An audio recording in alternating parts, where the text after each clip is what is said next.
Somehow we're still not live. So let's wait a bit. Probably.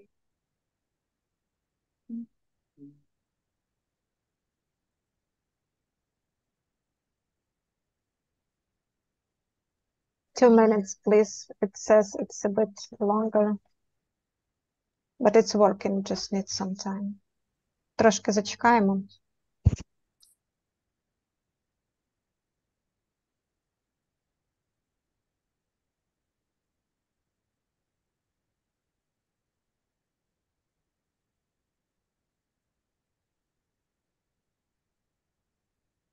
Okay, at least on YouTube we are live and Facebook.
Okay, good morning, everyone. Thanks for joining us. Probably it's not morning for everyone, but at least here in Ukraine, it's like late morning. My name is Alona Lasheva, and I am editor of Commons Journal and one of the organizers of the conference, The Dialogues of Peripheries. And we're starting now, and I'm going to change to Ukrainian because big part of our audience is Ukrainian speaking, and also we really want to make this conference as international as possible. Доброго дня. Мене звати Альона Ляшева, я редакторка журналу «Спільне» і співорганізаторка конференції «Діалоги периферій». Сьогодні ми починаємо першу секцію цієї конференції, яку ми ще запланували на початку цього року, коли вирішили, що в цьому році ми присвятимо велику частину нашої роботи такій темі, як вибудовування розмови, діалогу між різними антиімперіалістичними спротивами. Зрозуміло, що це абсолютно непроста тема, тому що більшість способів говорити про антиімперіалістичний спротив, вони використовують дуже геополітичну логіку. Але ми, як в нашому журналі, так і на цьому івенті хочемо відмовитись від цієї логіки і спробувати поговорити з людьми з різних країн світу, які відчувають ту чи іншу імперіалістичну агресію. І для цього ми організували аж 6 панелей, 3 відбудуться сьогодні, це перша з них, 3 відбудеться завтра. І я не буду займати багато часу і запрошую до слова модераторку першої панелі Ірину Замуруєву. Будь ласка, Іро, твоє слово. Дякую, Альона. Hi, everyone. Welcome. My name is Irina Zamuroyeva. I am a researcher, an artist. I'm working on land across different strands of my work and also land and climate policies. And I'm really honored to be moderating our panel on food sovereignty, war, and the environment today. And my hope is that through this panel, we will delve into these complicated relationships between war, environment, the way that food is produced and consumed. And just a bit of an introduction to the panel. We're dealing with multiple social and ecological crises today. There's wars, there's climate change, there's the destructions of lives, human and non-human, and the devastation of the entire environments. And somewhere amidst all of this, there is also land. There's its life-supporting capacity. And there's something that may seem very simple on the surface, food, but there's, of course, nothing that simple about it. The way it's produced, consumed, governed, at whose cost, for whose benefit. And this is something we'll delve into with our speakers today. We'll look at different conceptual frames, such as food sovereignty, food security, and land justice, and explore both the challenges with the current system, but also look into what are actually more healthy, just, and decolonial food systems can look like. And today we have 4 brilliant speakers with us today. I'm going to introduce them. So first one is Natalia Mamonova, who is a senior researcher at RURALIS, an institute for rural and regional research in Norway. Her research focuses on rural politics, agrarian transformation, social movements, food sovereignty, and right-wing populism in post-socialist rural Europe. She received her PhD degree from Erasmus University in the Netherlands in 2016, and since then she has been a researcher and lecturer at the Oxford University, the New Europe College in Bucharest, the University of Helsinki, and the Stockholm Center for Eastern European Studies. And her current research at RURALIS is primarily focused on the impacts of the war in Ukraine on the Ukrainian and global food systems. Second, we have Serge Harfouch with us, who is a farmer, psychology and French literature mentor, environment and food sovereignty activist, and president of the Buzuruna Association in Lebanon. Third up is Andrew Benny, who is a senior researcher in food system and climate policy at the Institute for Economic Justice. He has extensive background in food sovereignty, organizing, and activism in South Africa, and has also worked in the Africa-wide food sovereignty movement. Andrew has a master's degree in development and environmental sociology from the University of Witwatersrand and a PhD on the agrarian question, collective action from the below and food sovereignty in South Africa. His research expertise is in political economy, land and agrarian studies, food systems, and climate justice. And last but not least, we have Fuad Abu Saif with us, who holds a master's degree in sustainable development and agriculture plant protection. He's a human rights defender, a leader and developer of hundreds of agricultural programs, initiatives, and coalitions contributing to the development of the agricultural sector through empowering farmers, steadfastness, and sovereignty over resources within a sustainable community-based liberational developmental framework. Fuad was one of the founders of the local Palestinian Seed Bank. He supported Palestine's membership in La Via Campesina and has played a major role in establishing La Via Campesina's Arab region, North Africa regional work. And Fuad brings farmers' voices to the national policy level, as well as into regional and international arenas. So we have a really fantastic diversity of backgrounds, research, practice. So I think it will be a really amazing discussion. A quick note on the format, each of the speakers will have about 10 minutes to share their insights and experience with food sovereignty, after which we will have a discussion and some time for questions. Please use the chat to ask the questions, and feel free to add them as we go, so that once the speakers are done with their inputs, we can pick them up right away. And without further ado, I'm going to hand over to our first speaker, Natalia, and the floor is yours. Oh, thank you, Irina. That's a great honor to be here virtually.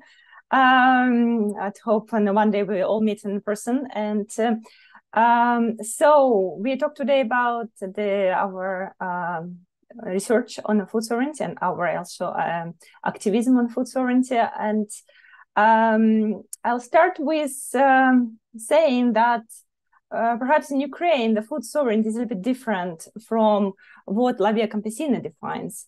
And I know probably most of you are familiar with the main definition of food sovereignty, but I would just repeat it now briefly so that we are on the same page, everyone.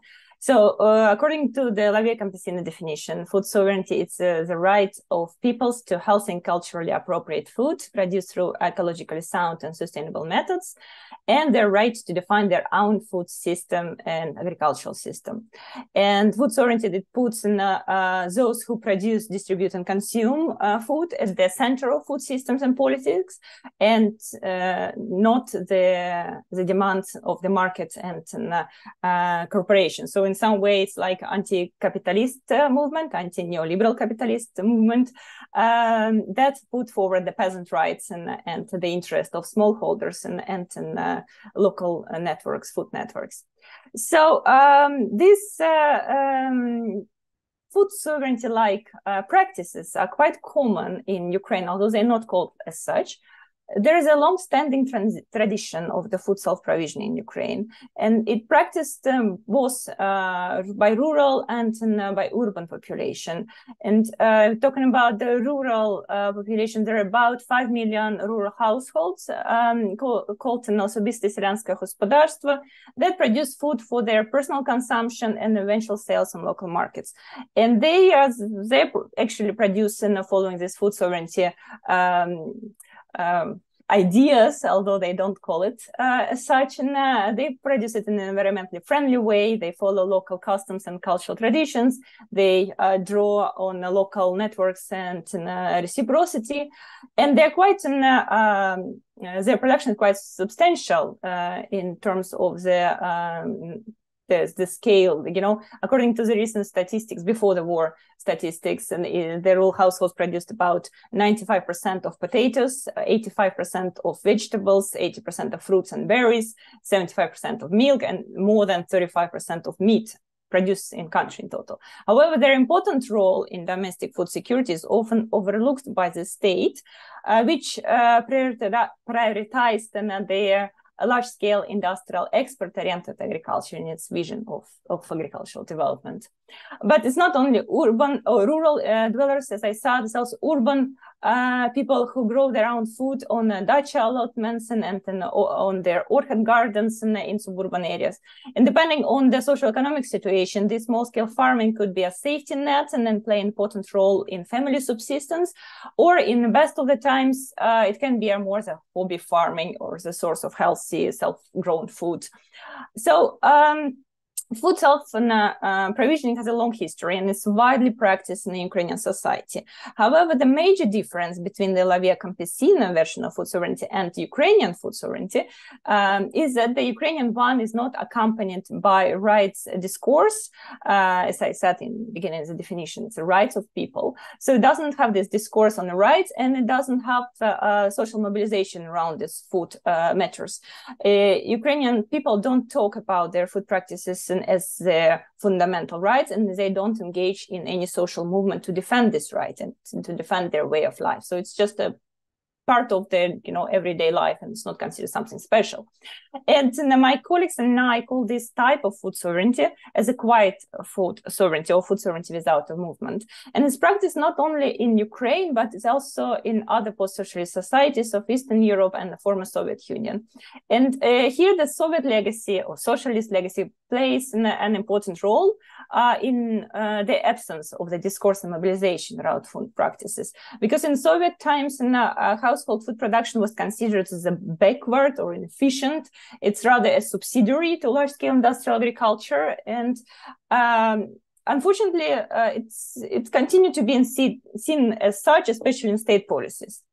But their societal discourse, general population discourse about food practices in Ukraine start changing since the Euromaidan revolution. At least in my research, I noticed that as a turning point. Maybe it started changing earlier. So I did a study on the changes in social imaginary of small-scale farming in Ukraine. It was based on the interviews that I conducted in 2012 and 2016. It's 2 years before and 2 years after the Euromaidan revolution. And the article is called Patriotism and Food Sovereignty, and Irina will share right now the link to it if you're interested. And I wanted to see how the Euromaidan revolution, followed by the Russian annexation of Crimea and the war in Eastern Ukraine, influenced the ways people talk about farming. And I found out that the rising pro-European patriotic sentiments in Ukraine and the redefinition of national identity in opposition to the Soviet past, all this influenced the societal discourse about household farming. It's no longer seen as a backward and inefficient relic of their socialist past, which is doomed to disappear in the nearest future. And more people started talking about household farming, small-scale farming, as a sustainable alternative to large-scale industrial agriculture that could feed Ukraine and Europe at extension with ecological healthy food. It's actually also in 2016 there was a discussion about an association agreement between EU and Ukraine. So their European future of Ukraine was very important topic at that time, at least, and nowadays as well, of course. So, but nevertheless, the discourses has changed, but the movement didn't emerge. And so now the full-scale war started, and it did change a lot. And I did, as Irina mentioned, that I am doing this now, research on how Russia's war in Ukraine impacts the Ukrainian agriculture, and looking at the small farms and the large industrial agribusiness. And of course, the impact is huge and disastrous, but you know, that like I will not go into all these horrible things that happened, and but you know, this Russia's attacks on Ukrainian agriculture, their shelling of agricultural facilities, infrastructure, use of land miles, burning farmlands near the zones of the active hostilities, and of course the blockade of the Black Sea ports. They have severely disrupted the production, agricultural production in Ukraine. And the most affected were the large industrial agribusiness, which is primarily specialized in the production of grain for export. And also their model is quite not resilient and not able to quickly adapt to the war-related destructions, because they're too big and too complex. And this was a paper Irina now shared, and it was on the corn producers in Ukraine. My colleagues and I recently published it in Journal of Peasant Studies. So that's where we talk about large-scale agriculture, how it experienced the first year of the war. And so while their large-scale agriculture was paralyzed, small-scale food producers were able to adapt quickly and produce food for their families, for their communities, for internally displaced persons, and also for the Ukrainian army. And this is like the study which I would like to draw your attention. This is another one that Irina just shared, the Food Sovereignty and Solidarity Initiatives in rural Ukraine. It's where I looked at how the small-scale farmers adapted to the hardship and dangers of the war. And of course, the small-scale food producers are less dependent on international trade and the external resources, so they suffered less from the war-related destructions. But of course, in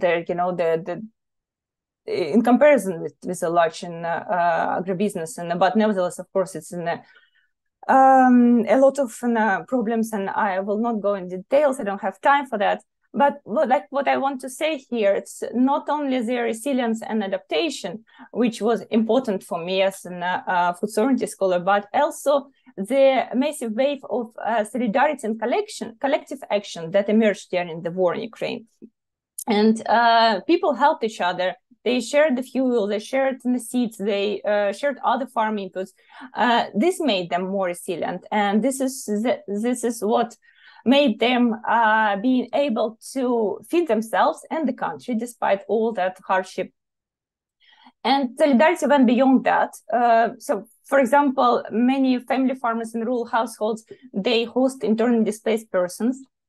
You know, there are currently now more than 5 million displaced persons in the country, and many of them flee the zones of active military operations and large cities. Large cities are often the target of the Russian missiles.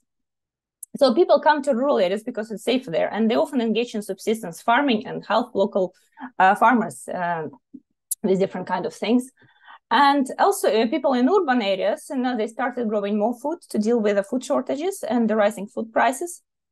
There are many initiatives aimed at supporting those who would like to set a mini garden on their balconies, on apartment roofs, in yards, in city parks. One of such initiatives is the Victory Garden, Sady Перемоги, which is largely inspired by the Victory Garden movement in several Western countries during the First and Second World War. And Victory Gardens, they are not only to help people to produce their own food, but also to raise their spirit and the hope for the victory. And some people whom I interviewed, they said that the war, despite all its horrible impacts, has revitalized the Ukrainian village and gave a boost to small-scale food production. And this is perhaps the moment when the food sovereignty movement emerged in Ukraine, in a way how we imagine it, that movement. People recognize the vital importance of the small-scale farming for the survival of the country and Ukrainian people, and they are ready to mobilize for it.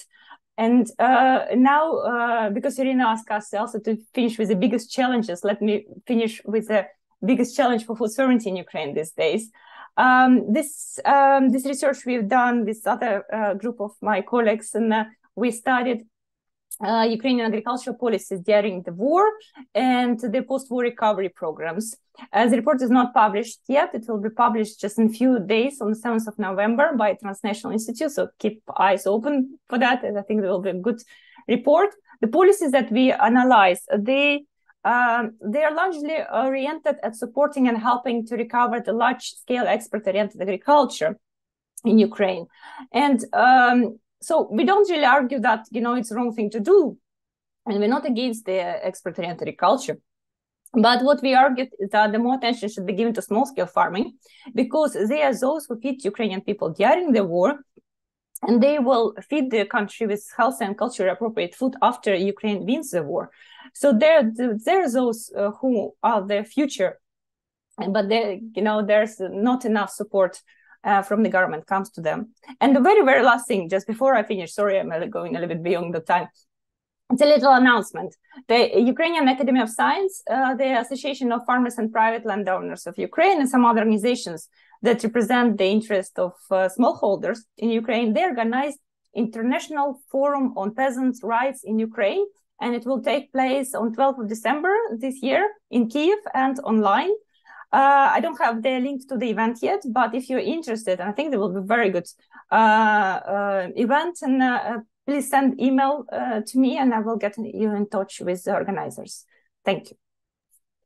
Thank you so much, Natalia. That was brilliant. And I think that is such an important moment in time that we're witnessing this emergence of Ukrainian food sovereignty as a movement, kind of recognizing itself as a power, as a force. It'd be fantastic to hear from other speakers who have more of a tradition of the movement in their places, what we can learn from each other. I'm going to hand over to the next speaker, Serge. The floor is yours.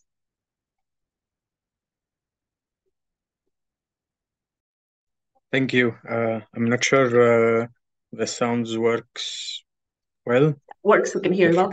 Perfect. It might cut off at some points. The internet is, approximative, but let's go for it. Just to give some context first, the word and the concept of food sovereignty is relatively new in Lebanon. So as Natalia has said, the quiet food sovereignty is more of what was happening back in the day when Lebanon was still mostly a rural society, and the movement towards the city was not starting yet. So we're talking about the 60s, 50s, 60s, 70s, somewhere around there.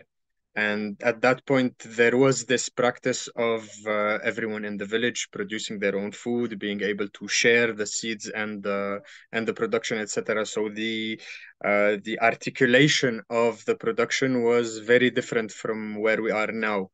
Right now in Lebanon, I'm gonna let's say talk between 2019 and 2023.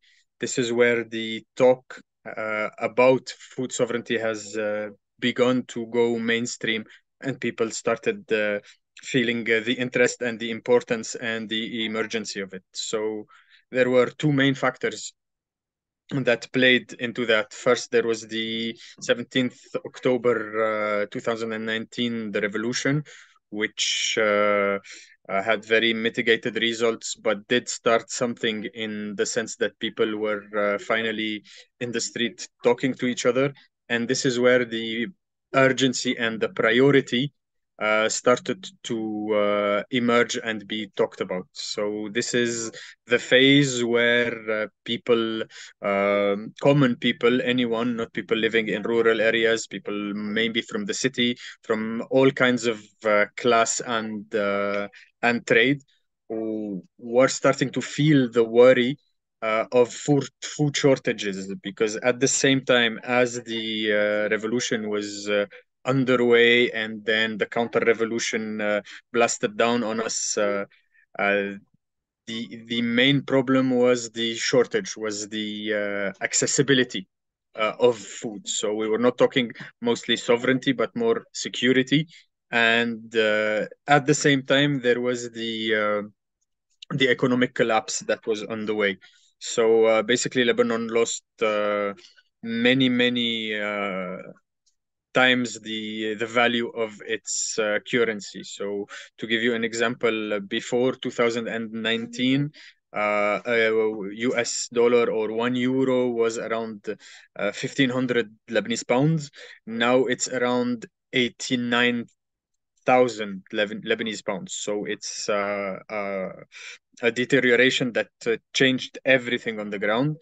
And that made people think suddenly that, we are mostly dependent on imports, which means that at any point we don't have the currency or we don't have the capacity to import our food, we are completely screwed. And this is mainly the main two factors, but then there's also other factors that are a bit wider than the Lebanese situation. So there's the Syrian revolution, then the war, then the sieges on many cities, and the experience of living under siege and having the emergency of feeding everyone. And there's the experience of the Yarmouk camp in the outskirts of Damascus that showed us it was extremely important to have at least the basic of our food production in order basically not to starve. And at the same time, there is always the Palestinian experience under the occupation and the dependence on everything that is imposed by the occupation, and how going towards food sovereignty is also going towards national sovereignty, as in an independence and autonomization kind of movement, let's say. So basically, this is for Lebanon very quickly.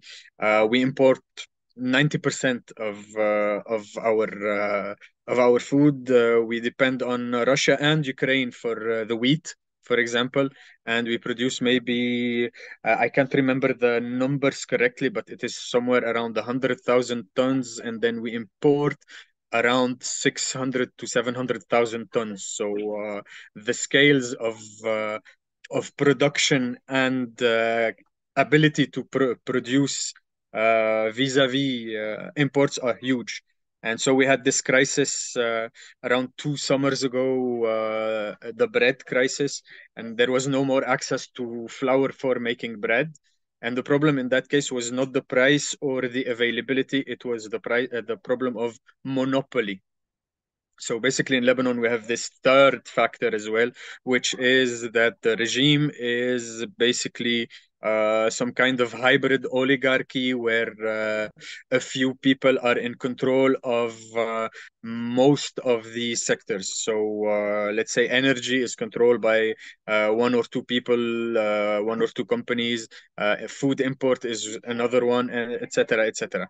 So basically, at that point, a few people decided to make more money uh, while using the economic collapse to benefit from the state subsidies and funds. It's a very complex and long story, but basically, some very few people had the access to the wheat and the flour, and they kept it until they got subsidies, and then they sold it at higher prices and made two profits from the sales and from the subsidies. This is very quickly. So basically, food sovereignty in Lebanon is a very new idea. It is very linked to our ability as a people to have autonomy and to have agency over our future, because for the past 40, maybe 50 years, there's always been warlords in control of the country, and then warlords traded their fighting gear for ties and suits, and got into the government. And so it got even more complex to actually be able to do anything, to be creative, to be at least in control of our own futures. And with the economic problematic before 2019 and everything coming together, the explosion of the revolution, the first 2-3 months, showed that there were priorities among the people. First, getting our agency over our lives back, and second, getting our agency over our food. So these are two related subjects. And this is where we come in as a very small association, Buzuruna Juzuruna, which means our seeds, our roots. And basically, we started with a very small dream, which was to just bring back the endemic varieties that were planted in the region, specifically wheats, because they come from Bilad al-Sham and Iraq. And through that, maybe find a way. We were like 6-7 people. It was a very, very small thing. And the idea was to just make them available, in the sense that these are peasant seeds which are reproducible, which means that they are not controlled by the patents of great seed, big seed corporations. So this is mainly the small start of it, and then very quickly we realized that bringing seeds is not enough, producing seeds is not enough. So the idea was then born, was to transmit the practice of agroecology and heirloom seed production at the same time, which answered many problematics at the same time, which means that there was the whole soil degradation, the whole pollution by pesticides and chemical pesticides and chemical inputs as a whole. So everything started to look very much intertwined. We had the need and the urgency for food sovereignty, which meant that we needed to have the peasant reproducible seeds at hand, and we were able to reproduce them, and then spreading that knowledge in order to close the whole link and structure, I say. So this is where we are around 2016, 2017. And then there was the revolution. And then we figured out that actually this is something that could be spread out, because there is still knowledge that exists in the villages, in the rural areas, where people still produce small quantities of their own seeds. So basically, this is where we started going around the country, which is a very, very small country. For those who don't know, it's 10,000 square kilometers. So it's like that big compared to bigger plains like Ukraine, let's say. So one might think that it's a lot easier to achieve something on this small scale, but then we have the problematics of the mountains and the political separation because of the civil war and many other difficulties, let's say. So what we faced first was to find the knowledge back. The ancestral knowledge was completely gone. We have a gap of 2 or 3 generations between those who were working the land. I need to wrap up. Okay, I'm going to go very quick. Sorry. So the main challenges were to find this knowledge and bring it back, and the other one was to make sure that the seeds that we were talking about were actually peasant seeds, not F1s that were in a way or another lost in this chaos. And yeah, I'm gonna stop here now. I think I took too much time. I hope it was clear. Thank you. Yeah, that was brilliant. Thank you so much. And I think what you were saying about food sovereignty being people's sovereignty resonates strongly with a lot of people in Ukraine. It's not just about food, obviously, and another side of it, that the war and all of these crises, they're never just about these material losses, but the losses of knowledge of how to produce food in ecologically and socially sound ways. And when people who hold those knowledge die and are killed in the wars, the knowledge is gone. Of course, there's just so many layers of this that, yeah, I hope we can also talk a little bit more afterwards. We're going to move on to our third speaker, Andrew. Over to you. Thanks, Irina.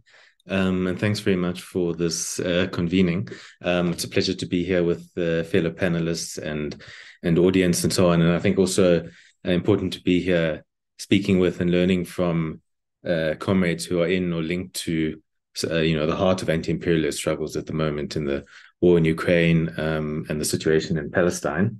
So yeah, just to also show my solidarity, especially with in terms of sharing a panel with a Palestinian comrade in the context of this terrible situation. So yeah, I'm going to speak briefly from where I'm at the moment, the South African context. But I also want to just briefly start, I think, in terms of the topic of this panel and the wider continent that I'm on, Africa. So I think, to start with speaking to the Russia-Ukraine war, before coming to the South African context is, there's obviously, as some of the speakers mentioned, one of the biggest worries when Russia invaded Ukraine was the fears of wheat shortage and rising food prices. And especially in the African context, where much of Africa is highly dependent on food imports, especially of grains like wheat and maize and so on, there was a lot of worry about a rising food crisis. But I think how it ended up playing out points to some of the key dynamics of the global food system around corporate control, in that actually, despite the expected crisis, the supply consistently has remained above demand, according to FAO statistics, supply of grains. Yet still there's been especially rising food prices and rising hunger, especially in sub-Saharan Africa.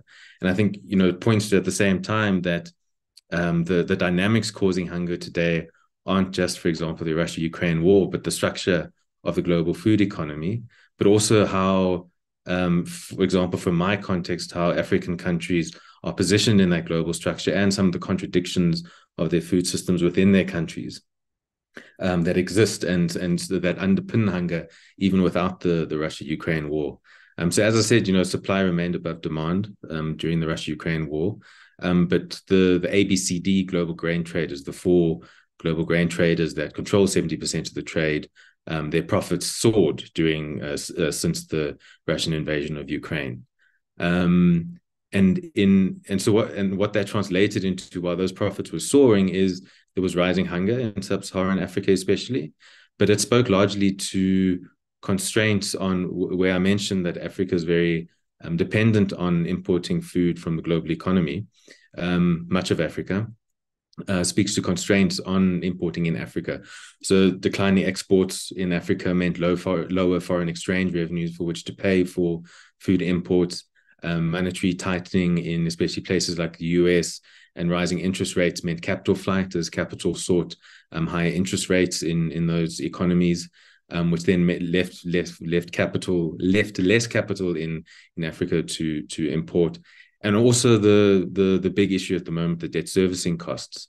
And I think these are some of the key features of Africa's relationship with the global economy that's undermining food sovereignty on the continent and the ability to address hunger.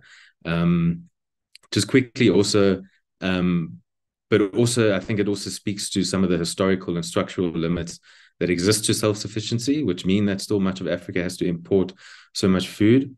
And I think that lies in the kind of what some have called the disarticulation between agriculture and industry in African countries that began under colonialism but were actually entrenched in the post-colonial development trajectories, and then obviously reinforced by structural adjustment.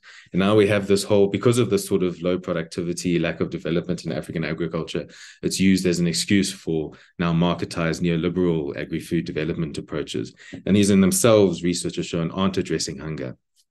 So my point is just to point to these whole layers of contradictions in kind of corporate controlled and market driven food systems, and hence, of course, the importance of food sovereignty. So in this context, in the South African context is, in the African context, a bit unusual in the sense that we have a highly kind of modernized, large scale, commercialized food system, very industrialized food system, very large scale. And it's also controlled by quite a small number of companies at each step of the value chain. But that's also, there's a strong racialized dimension to that control because of our colonial and apartheid history. So in terms of some of the context in South Africa, I'll get to the fact that we have very high rates of hunger and malnutrition and some of the highest child stunting in the world. But one of the big contradictions of our food system is that we actually produce, number one, we produce way more than we consume and that we need. So we export a lot. Our food system is very globally integrated. But also we not just produce, but mass produce a very wide variety of foods, a huge variety of fruits, vegetables, grains, just about everything you can think of. So in that sense, we're also quite self-sufficient. But the agriculture system is also very marketized and globalized. So there's a very unequal production and ownership structure. So like I mentioned earlier, we have on the one hand about 40,000 large-scale, mostly white commercial farmers producing most of our food. And then on the other hand, we have about 2.5 million, mostly black, small-scale farmers squeezed onto about 13% of the land, whereas 40,000 commercial farmers control about 80% of agricultural land. And so really there's this very racialized, but also class-based inequality in land ownership and agricultural production. And it's also very gendered and raced. So black small-scale farmers, 2.3 million of them, or 2.5 million, only have access to about 20% of irrigation water. And of that, only about 5% are women that have access to water rights. So linked to that also then is, despite this, like I said, we produce this wide array of food, high levels of food, but we also have very high levels of inequality in consumption and nutrition. So about 25, so over a quarter of 25%, over a quarter of households in South Africa are food insecure, and about 60% of households can't afford a nutritious diet, despite the array of nutritious food that the country produces. And obviously this inequality in the food system is linked to the wider societal inequality in South Africa. We have the world, according to the World Bank, we're the most unequal country of the world, in the world, and this is seen in the food system as well.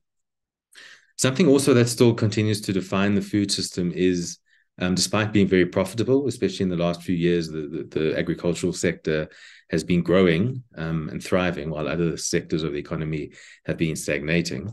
But there's, in terms of worker organization and class organization, unfortunately, is quite weak. So on farms and farm work, which the farm work employs about, depends on the year and season, but it employs roughly 860,000 people as farm laborers. But organization amongst farm workers has historically been very low, and I won't get into the reasons because of sake of time, but also in agro-processing sectors, where traditionally there were high levels of unionization. In the 1990s, unionization was about 70%. Due to corporate strategies and flexibilization of work and so on, unionization in agro-processing and food manufacturing is down to about 27%. So these are speaking to also to some of the challenges that Irina also asked us to speak to. I think I just want to quickly briefly mention the ecological question. So, globally, food systems are one of the largest sources of the emissions causing climate change, industrial food systems. And that's also a factor in South Africa. It's a bit lower than a third because we have a very dirty coal-fired energy system. So that takes up the bulk of our emissions. But it makes quite a significant contribution to climate change. But also at the same time, the food system in South Africa is really vulnerable to climate change. So Southern Africa is a climate change hotspot, which means it'll heat at double the global average. So if global temperatures continue up to 2 degrees Celsius global warming, the Southern African region will warm by 4 degrees Celsius. And that has massive implications for food production, for livestock and so on, but obviously also then for farm workers, for example, as they directly impacted by these weather changes, but also as farmers adjust their economic strategies to cope with these impacts and pass costs on to farm workers. So I just very briefly, in terms of then, this is some of the context of the food system in South Africa. Some of the work that we're doing, working with social movements and civil society and trade union organizations and various platforms of workers, is to try create more connection across this wide variety of constituencies: smallholder farmers, farm workers, food workers, informal traders in the informal economy selling food, food justice, civil society organizations, trade unions, and so on. There hasn't really existed the solidarity on any significant extent in terms of action and organization across these sectors. So we're working with a host of different organizations to try and build this sort of consensus around food system transformation. And the kind of frame we're working in is drawing on food sovereignty principles, but bringing it into discussions on the just transition in South Africa as well. So food system just transition. I think just quickly to say the kind of terrain that we're operating on is what we've identified in the paper. I see 2 minutes. Okay, I'll start trying to wrap up. We work in a terrain where there's the strongest thrust in the context of the ecological crisis. There's awareness of the need to shift our food system, but policy at the government level is very biased towards agribusiness.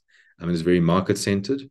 And so the dominant thrust is that we need to address ecological issues through essentially ecological modernization. So we must continue to grow sectors in the economy and agricultural sectors, especially export sectors, but we must do some technology to green it a bit.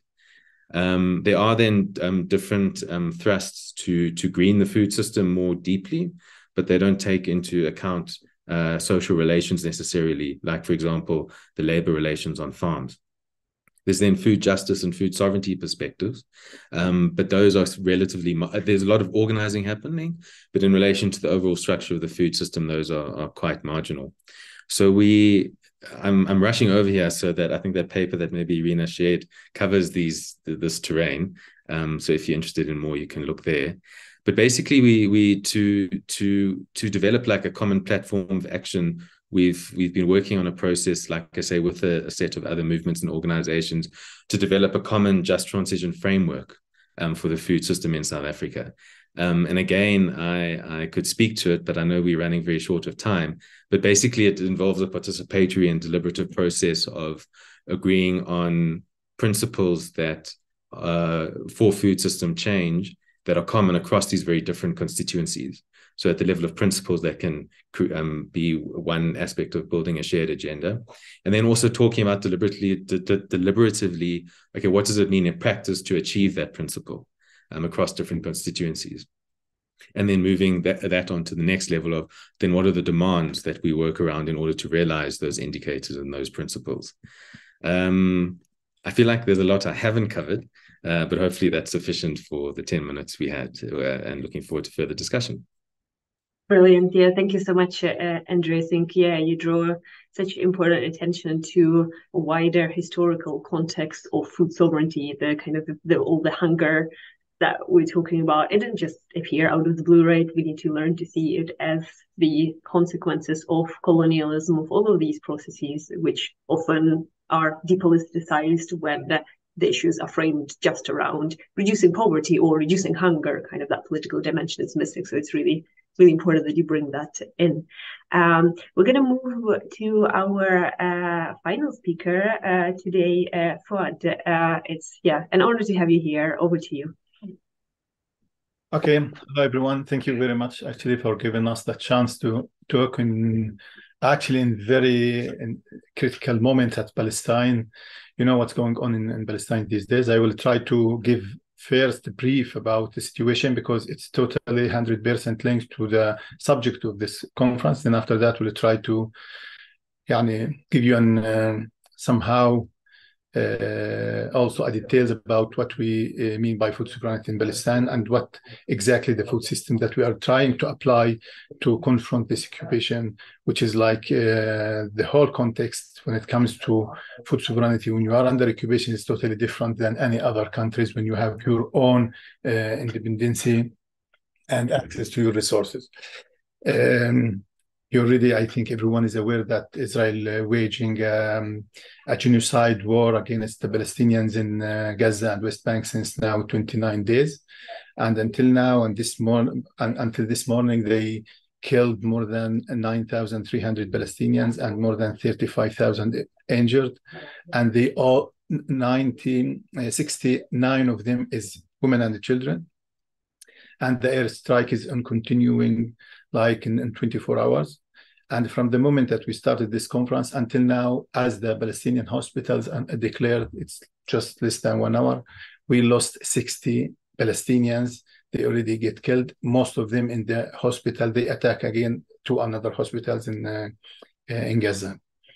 It's in this insane like Israeli government and war against the people in Gaza, where we have 2.5 million stuck in Gaza, and they put them in since 16 years in siege. Is like something we cannot describe what's going on, and the whole horrific scenes from Gaza is like something you cannot even describe. Children were killed and bombed in very shame like way. They destroyed everything. They attacking like hospitals, streets, houses, and they declare that they have around in each night in 24 hours they have around 400 targets. All of that is civilians and houses. They just target houses. And they are using, linked to our like subject, they are using like starvation as a weapon against the people in Gaza. They already like violating the ban of using like starvation in war against the people. And this is what Israel doing. And the next day of the war, the Israeli Minister of Defense declared officially that they cut the water, they cut the food, they cut the electricity, no more food, no more access to the land planted in Area C, in Area C on West Bank or in buffer zone in Gaza were allowed. And they will do whatever needed to prevent the Palestinians and the producers here, because most of the areas, they declare it as a military zone area, especially in the north in the middle of Gaza is like where we produce food. We have around 100,000 tons of food is now isolated from the people in Gaza, where the people, 100% of the people in Gaza need food insecure, and they need an aid immediately, aid in particular water and food. So this, it's even difficult to describe that you already have the food in Gaza. It's in the farms and all over Gaza, but no one allowed to enter and to harvest their farms, to having an access, which we call it now, preventing the sovereignty of the people from having access to their like food. Fishing like sector in Gaza already destroyed. They attacking all the boats, all the fishing and in the Gaza during the 30 days. And they focused and intensive attacking the whole agricultural land. And this is, again, using like the food as weapon. For us, the definition of the food sovereignty as a Palestinian is a bit even different, because we believe it's like very far from having like link between food security and food sovereignty. Food security is something like focused on aid, comes from outside, whereas as Palestinians, we need to design, and we already designed our own food sovereignty definition, which is about dignity, about steadfastness, about having and fighting and struggling against this occupation. And this is one of the important tools that you should use while you're designing your food system in order to confront this kind of like special occupation, because this occupation is totally different than even in the history when we read and heard about the other occupation present like this. So we're doing actually, as an organization, as an activist, as even as a Palestinians, try to design our own food system in different way. For example, in West Bank, which is like a bit different than Gaza, but also where we have more than 90% of our agricultural land located where we can produce our food. It's also Israel is isolated and preventing the Palestinians from having access to the resources. 99% of our resources is located in Area C, where Israel again prevented and building the settlements there and having like more than 500 checkpoints to cut and to prevent any continuation between the people in area in the Palestinian communities and cities and to the land where we have to produce our food. So to manage and to adapt with very complicated situation like that, you have to design your own weapons, as we call it. So, for example, one of the very practical examples that we succeeded as an organization to have, which is the seed bank. We established our own seed bank in 2010, sorry. And we succeeded to collect and to protect around 60 different varieties from our own seed, which is totally and fully adapted with our climate and land here since hundreds of years. And we start distributing that to the farmers from time to time to be sure that the farmers having access to their food by producing that by themselves in their land, in their home, in their areas. Nowadays, for example, from this, when this war took place like 1 month ago, even in West Bank, where Israel applying and committing ethnic cleansing against the Palestinians, it's forbidden for the Palestinians to leave their areas, homes, villages, hamlets even, to go to their lands, to harvest even the farms that you already planted. And we stuck, for example, I myself now stuck in my area, which is in Hebron. I cannot even go outside 2 kilos from here because if you go and arrive to that checkpoint, which is surrounding all the cities here, you might they might shoot you. Yesterday alone, they killed 11 Palestinians in West Bank alone. So all the farmers, all the producers, we have hundreds of thousands of farmers in West Bank and Gaza. They are all under threat, and it's not allowed now for them to enter their land in 100%. Israel is preventing that and declared that. What that means? That means that they don't want the people to have any tools that they can use to increase their resilience and struggle against the occupation. They weaken the Palestinian in the way that using the food in very shameful way to let them just survive, using this starvation in the way that you don't have food to your families. I have the chance, for example, to talk to our team in Gaza. Again, we are all agronomists, and even our team in Gaza, they are agronomists and farmers. We work in producing food here or there in West Bank and in Gaza. They describing the situation even in their families. They don't have. They said we don't have a bread, we don't have an access to water. We use a very dirty water, while at the same time we have next to us our farm and greenhouses is full of food, full of vegetables. If you try to enter that area, you will be died. They will, the Israeli airstrike will attack you immediately. And from the first moment until now, from the first moment of this war, we succeeded to account around 70 of our farmers will get killed while they're trying to bring food from their farms next to their houses, not that far. Another example for the food sovereignty and how we try to adapt our food system while having all this kind of challenges is like the only source of food in Gaza right now, because as you know, it's the imposed siege, and even the only gate to lead to Rafah, Egypt, is also closed, and they allowed some few trucks to enter, which is not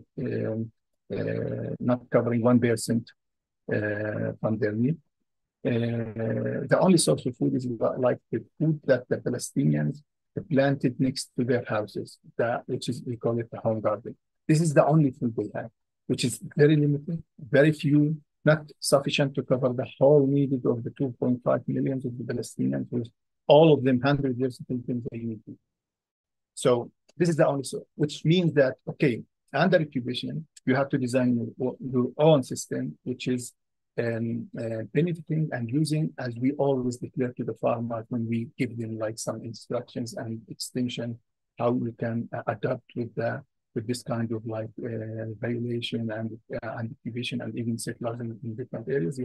We have to be sure that we are producing our food by our own, using each single like even centimeter of land that we have an access to, because this will be the only source of food later on when we have this kind of like direct confrontation with this like Israeli.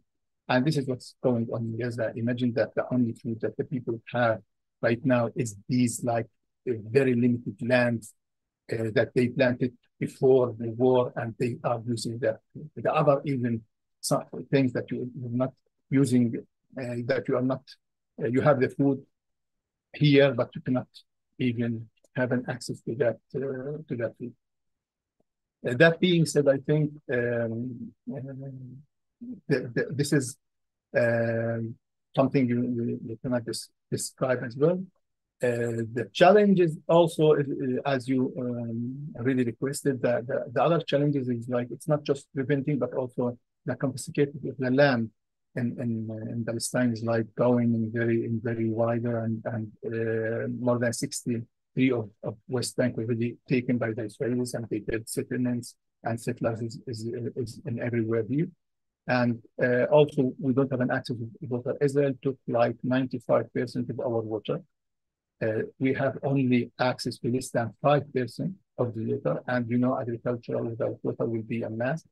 And that's another like way of challenge that we have to deal with. This is why we're developing our adapted local seeds, which depending totally on the rainfall. We don't need to irrigate that.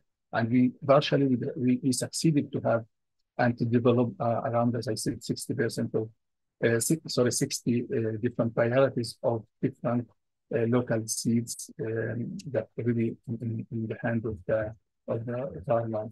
In addition to all of that, climate change is another challenge. We don't have enough water. Rain is like delayed, and the winter season is delayed. Like there's a shifting in the season. It's supposed to have like winter season in October. Nowadays, until now we received nothing, and it's like shifting to December, and the winter season is started in that. So I'm sorry, maybe the story is a bit different. I wish that I could share some other like examples and stories and experience that we had so far to develop our own food system and struggle for food sovereignty in Palestine. But the reality in Palestine is when you are under occupation, when you are under war, you have to design a different type of like methods to continue your struggle and feed your people, and try to work in very hard situation until you have your own like system and you present it to your people in your country. Finally, with all this kind of support comes to Israel from everywhere against the Palestinians, the civilians in Gaza, who is like having actually nothing to defend themselves, because they are in siege 16 years ago before this war started. Anyway, maybe I took more time. Thank you very much, and I hope like we will have some questions to be answered later. Thank you. Thank you so much for, as you say, it is incredibly painful, but in that ever so important to hear all of this and to learn how we can build solidarities and support each other. I would just like to ask all of the attendees to please drop your questions to the speakers into the chat, or you can also direct message them to me. We have some attendees who are live, not on Zoom, but yeah, just type your questions in the comments and we will collect them and pass on to the speakers. We have just under 20 minutes for question and answers, and I'm going to use a moderator privilege to ask a couple of questions while we're collecting those from the audience. First, perhaps it would be good to maybe have a go round to give our panelists a chance to respond to one another. This is the first time that we are gathered in such a constellation. I think it's just such an incredible diversity of experiences, of context, and yet very, very clear parallels of what resisting the encroachment of large-scale agricultural businesses looks like, resisting the imperial powers, land grabbing, and preventing life from taking place. So yeah, I would just like to invite all the speakers to comment on each other's inputs and maybe specifically on what kind of resistance strategies that you've heard you find most effective and yeah, resisting this globalized agricultural food production. We could go maybe in the same order. Natalia, perhaps you would like to start. Right. Thank you. Yes. While listening to my colleagues today, I was thinking about the several of you mentioned seed sovereignty. And I think it's such an important element of food sovereignty and of food security and all this, sustaining the livelihoods of people. And I was thinking back about the Ukrainian case and in the seed question also is highly important and highly political as well in Ukraine, especially it's seen now during the war, because in the very beginning of the war, many farmers experience the shortage of different farm inputs, including seeds. And their seeds that many of the commercial farmers using are patented, so you can't really reproduce them at your farm, so you have to every time buy. And interesting thing what my colleagues and I observed and what's going on in Ukraine these days is the Monsanto. You probably all know about this mega company that now it's a buyer. But the largest plant of Monsanto seeds is located in Zhytomyr, my actually native town, and it produces a lot of seeds. And Monsanto now is distributing its seeds to farmers for free as a part of their charitable campaigns. But knowing their Monsanto reputation, I would guess it's rather they spread their influence further beyond those established clients of Monsanto to make more farmers addicted to those seeds. And so, I mean, that even so, we are talking right now about resilience and resistance, and there's the other side, and this neoliberal agricultural business also not, sleeping it. They use the moment to spread their power and influence, and also talking about the seeds in Ukraine, and Lavia Campesina is doing a lot on that topic, and especially a very strong partner of Ukraine currently is a Romanian movement for food sovereignty, RURALIS, and these people they share. The RURALIS is famous for its seed sovereignty, for producing the local seed varieties, and they now sending a lot of their seeds to Ukrainian smallholders and family farmers. Those seeds that the farmers can reproduce, they're not patented seeds, and then they reproduce it in their farms and not getting dependent on this agri-food and value chain. So I think that seeds are quite important in the defending the people's rights for food, for culturally appropriate food, and the rights to define their system, because this is the beginning of any food we have as a seeds. Thank you. Yeah, thanks. Yeah, let's finish the go round and then we'll pick up some questions from the chat. Yeah, Serge, would you like to respond to what you've heard from the other panelists? Yes, I would like to emphasize even more on the importance of heirloom reproducible seeds, as Natalia just said, and this was already started in what they called the Green Revolution back in the 50s after Second World War, where peasants were offered free seeds for a while, and then suddenly they had to pay for it. So this is like a it's a blatant uh, domination approach where suddenly farmers find themselves unable to produce anything without the package that comes with this. So it's the hybrid non-reproducible sterile seeds. It's the package that comes with the whole chemical the chemical bulk. It comes all together, and it gets the peasants, it gets us in a place where not only are we dependent on a foreign currency and a foreign production system, we are also stuck in a very destructive loop of our own ecosystems because of this practice.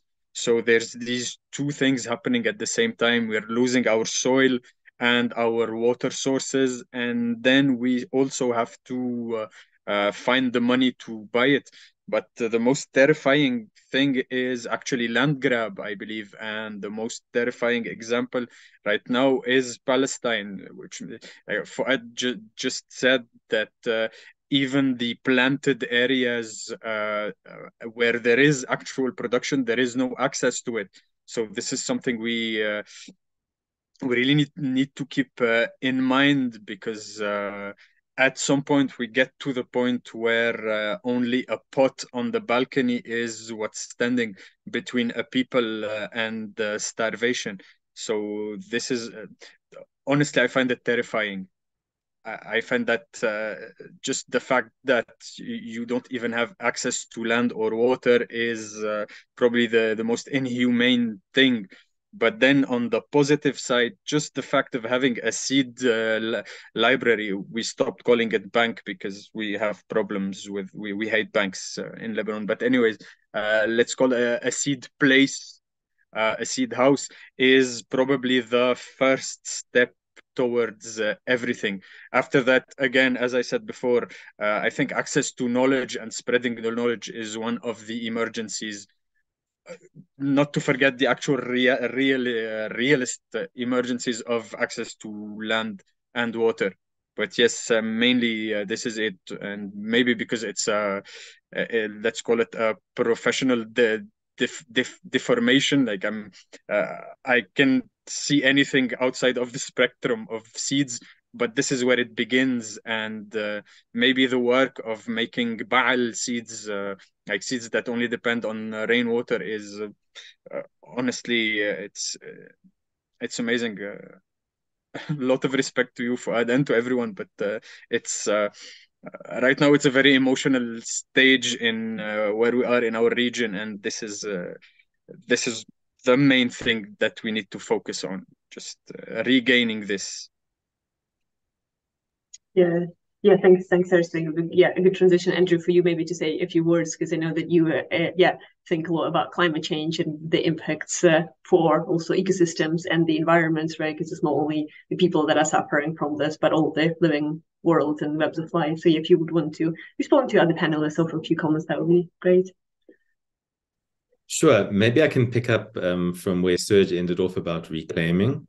I think number one, that reclaiming is critical to climate resilience, but also linked to what Natalia was saying, and she got me thinking about this notion of the quiet movement, and it got me thinking how relevant this is to South Africa. You know, with our history of colonial dispossession, so much was taken away from indigenous populations, including seed and food heritages.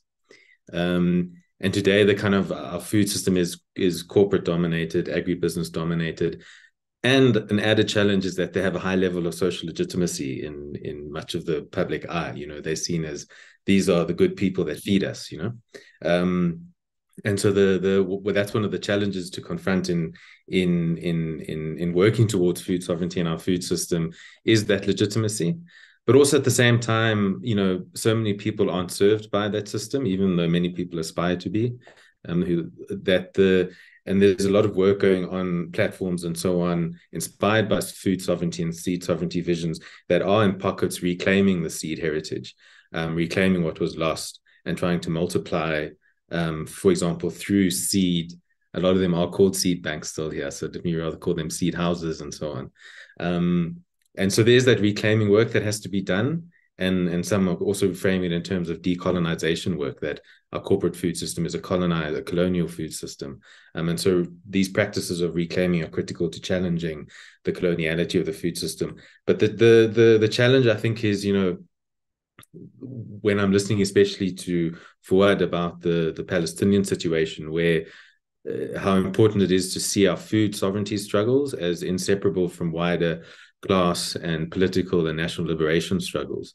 Those wider contexts also place severe limits on what we can do in terms of achieving food sovereignty.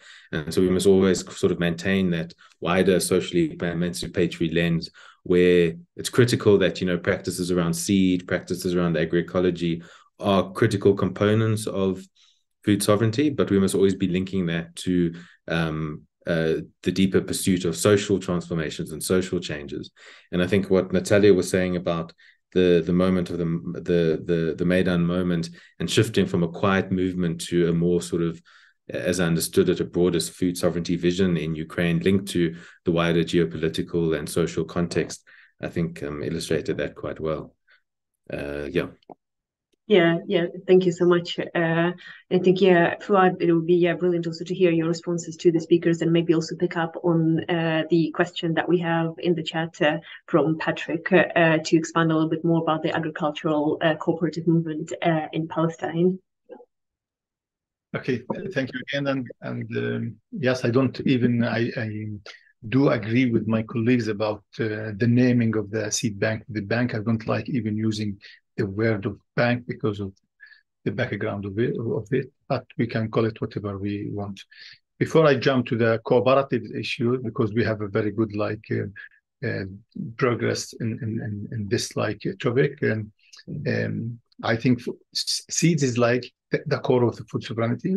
If we want to arrive to the point that we have a real definition of the food sovereignty for each country, with taking in consideration the reality in each country, I think we should tackle the seeds and design that in the way that we can produce that.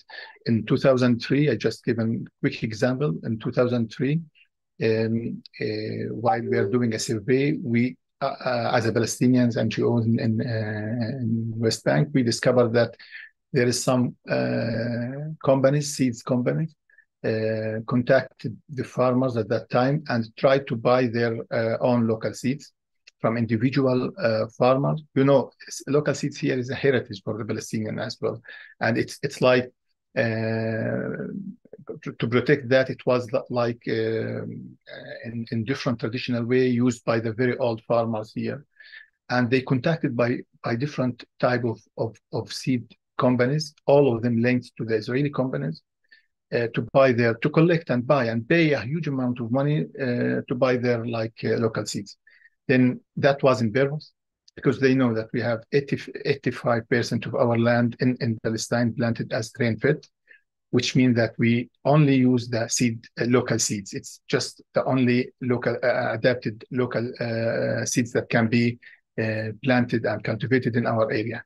And for us, the seed is not just to food, but it's also the way that we can protect the land from being grabbed.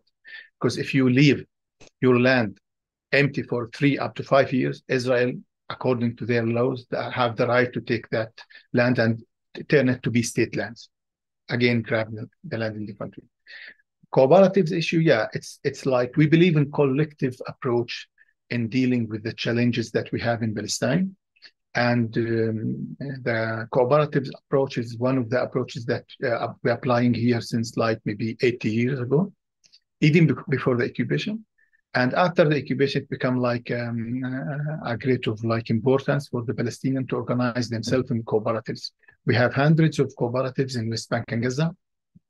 The woman one is more active, and frankly speaking, and they are like a producer cooperatives. They produce, most of them, the ones belong to agriculture on the field that I'm working with.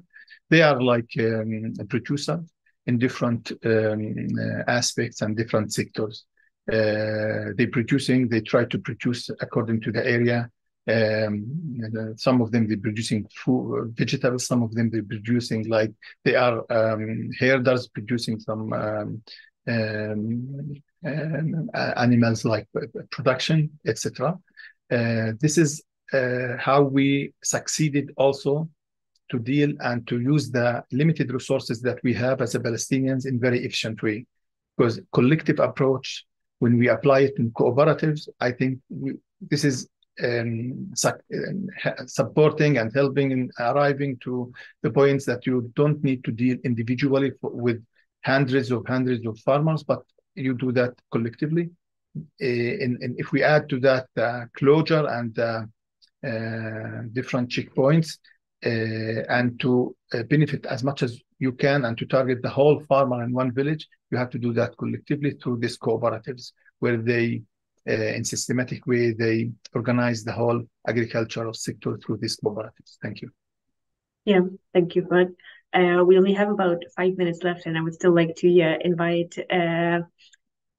Serge and Natalia to respond to Patrick's question around the agricultural cooperative movement in Lebanon. So Serge, maybe over to you, and then Natalia, you can pick up that question together with the war consequences as well, to comment on that briefly. So Serge. Yes, thank you. So basically there's 3 to 4 kinds of cooperation happening right now in Lebanon. One of them is an old tradition that is regained momentum because of the economic collapse, which was, in Arabic we call it al-auni, which means the help or the interhelp.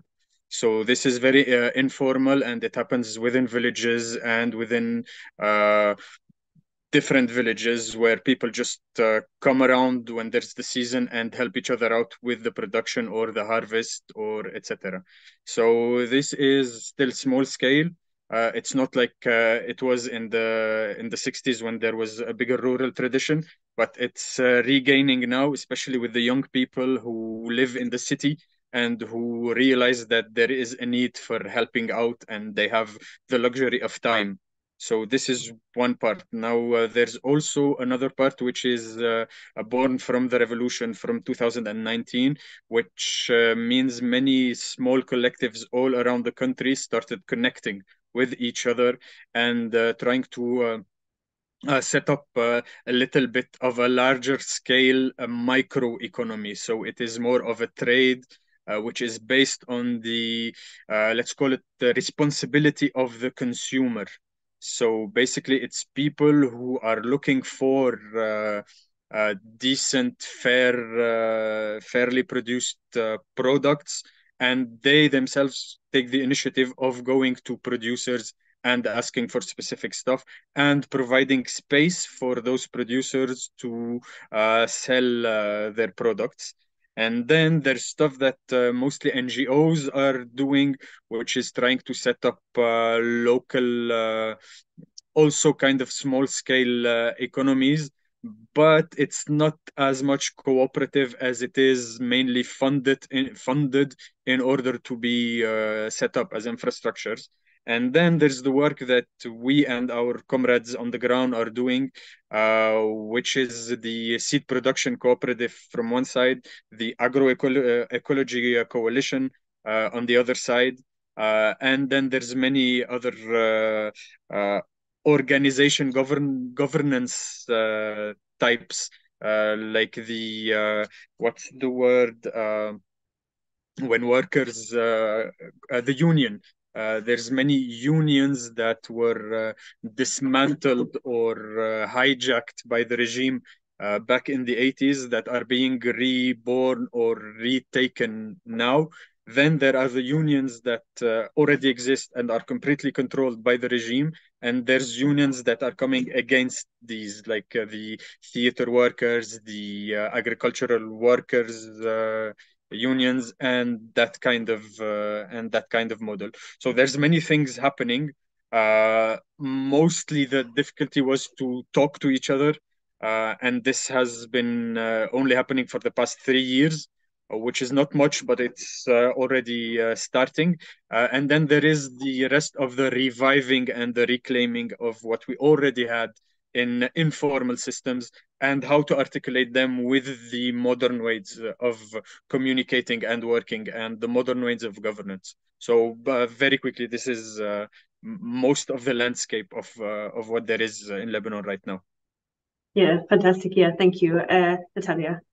Yes, I know that I don't have time to talk much. And I also saw there are more questions to me, and there are also more direct messages to me. So I just want to say thanks for all the questions, and we can continue via email. So you can just write me an email and we can talk further on it. So you asked me about the cooperative movement in Ukraine. The cooperatives are not so successful in Ukraine. There are different explanations, and I would think rather than it's a Soviet history of collective agriculture that influence people, that they don't want to have this collective initiative in the way how they perceive it. And but there are a lot of collaboration, a lot of sort of cooperative interactions are taking place through informal networks. I think that's important to know. The informal economy is still very powerful, and informal networks and those who keeps the small scale agriculture running. And there's also the state law on cooperatives, which is quite recently adopted by the Verkhovna Rada, and it's very unpopular, and many social movements and scholars criticize it, saying that it benefits in large agri-holdings mostly. So they're calling to revert that law. We'll see what happens next. And just before I finish, and again, I would like to talk much more on different answering different questions you asked, and about food insecurity. I think it's very important and crucial, and let me just finish with just a few numbers. According to their recent investigation, is that 1 in 3 households in Ukraine are currently food insecure because of the war, and in eastern regions it's even higher. It's 50% of households are food insecure, and there is a critical importance of food aid in this context. And also encouraging the food distribution and food self-provisioning. And the next year will start, it's already quite soon, as one of the sub-projects of my research, looking at the food aid versus food self-provisioning, because food aid, it has its limitations and had some also problems. So we will see what is the most efficient way to guarantee food security of displaced populations. So, and I probably stop here. I will not take more time, but let's continue this conversation offline. Thank you. Brilliant. Thank you. Thank you so much. I would like to thank to all of the brilliant panelists for highlighting the many dimensions of why, when we talk about the war, we must also talk about the environment, land, and the food, and that food sovereignty is really inseparable from people's sovereignty. And moving towards a healthy and just decolonial food production system, is it a matter of idealism? It's really a matter of survival. It's a matter of different pattern of people owning the land that they depend on for their survival. It's a matter of resisting the occupations. It's a matter of resisting the extractivist agricultural practices. It's a matter of people owning their seeds. It's a matter of unionizing and building alliances across gender, environmental, also all sorts of other struggles. So thank you so much to all the panelists for highlighting those. Thank you so much for the audience, to all of the attendees. Thank you so much to the interpreters who've made it possible for this event to be understood both in English and in Ukrainian. I would also like finally to draw everyone's attention to a Ukrainian letter of solidarity with Palestinian people that many of us here have wrote or signed. It's signed by researchers, artists, political, labor activists, members of civil society who stand in solidarity with people of Palestine. I've just dropped a link into the chat. Please read it and share it in your networks, because it is important that we build solidarity across movements and across peoples in different places.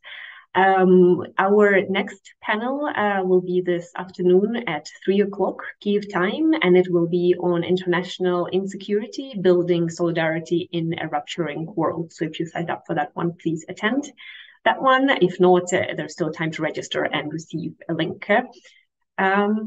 I think that is all from me now. Again, thank you so much to all the panelists. There is many more things we could be discussing, but sadly we do not have the time. So I really appreciate everyone's time. Thank you.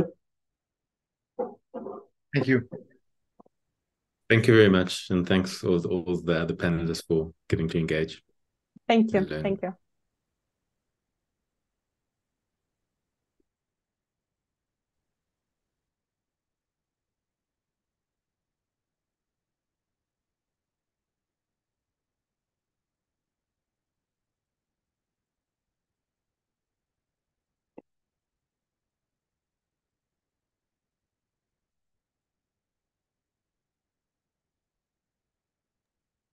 Іро, супер. Норм. Люди пишуть в приватні.